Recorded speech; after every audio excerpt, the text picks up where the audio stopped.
Hey everyone, I made a mistake. The 011 Melander line are not the pre-order parts, a mistake I realized when a commenter notified me that there was indeed footage of the correct parts. I've taken the original video down and compiled this instead. I'm very sorry, accuracy is important to me and I dropped the ball. Anyway, on to the video.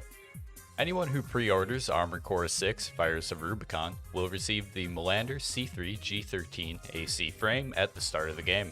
Naturally, I was curious what kind of stats the parts would have, and we are extremely fortunate that Easy Allies captured the basic stats in their footage. As of now, I don't have the detailed stat screens, however, there are easy inferences to be made based on the part's detailed stats and flavor text. If anyone has footage of this or knows where screenshots exist, please let me know in the comments and I'll amend them to the video. Thank you. We're going to do this the only way I know how, starting with the head. The Melander head is a medium weight head which seems to focus on AP and a reduced impact on equip weight and energy drain. The HD011 model has balanced defensive stats against all three damage types but terrible scanning performance, which the HD012 C3 model rectifies. The C3 model claims additional armor as well as having higher stability. These improvements come at the cost of an increased weight and energy loads. You can think of the HD011 model as a bare-bones efficiency model of the C3, where the C3 will provide more combat stats and scanning utility. Sometimes, all you need is something to fill the slot, and that's where the basic variant will shine. Moving down from the head to the core, the Melander BD011 core is a balanced middleweight design focused on kinetic and explosive defenses, but lacking in energy protection.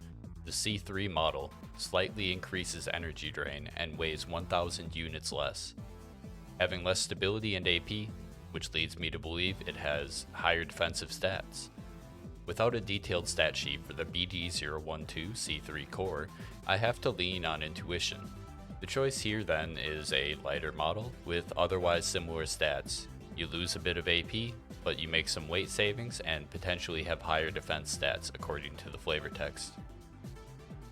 Going down from the core, the LG011 Melander legs fit into the design theory of the overall 011 Melander frame by being low energy cost and providing an easy platform to build onto with their relatively high equip load. These legs aren't exactly jump specialized, and their defenses are leaning towards explosive resistance.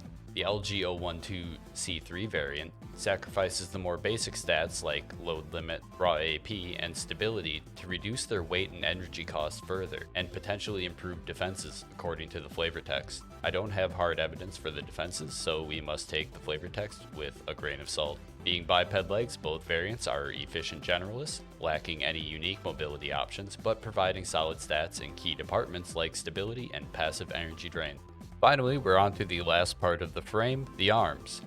The AR011 Melander arms feature balanced combat stats, perhaps a little light on the recoil control, and specializing in AP and kinetic defense. Like all Melander parts so far, efficiency and low weight make this part easy to slot into builds. The AR012 C3 variant boasts improved combat suitability by having reduced weight and even greater energy efficiency. The C3 variant also has significantly higher firearm specialization by 28 points compared to the base model, which, if previous games are anything to go by, will be an important stat for aim adjustment and accuracy. For all this, the AR012 C3 makes cuts in their AP and arm load limit. Based on the available information, the C3 seems like a very capable and efficient part for lightweight weaponry like machine guns and rifles. The Balam Melander AC frames seem like great early options for middleweight bipedal builds.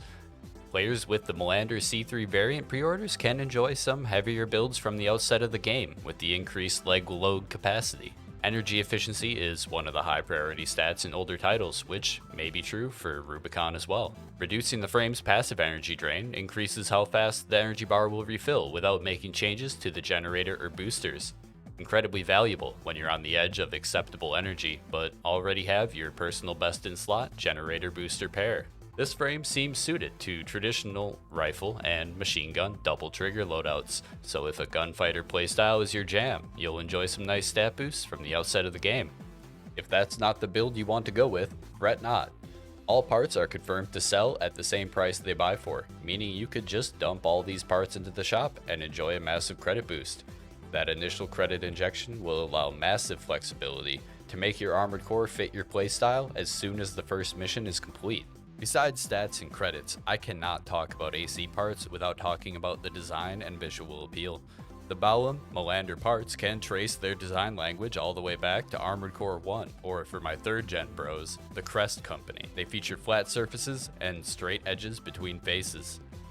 The parts have a certain military efficiency to their shapes, with minimal frills and aggressive angles.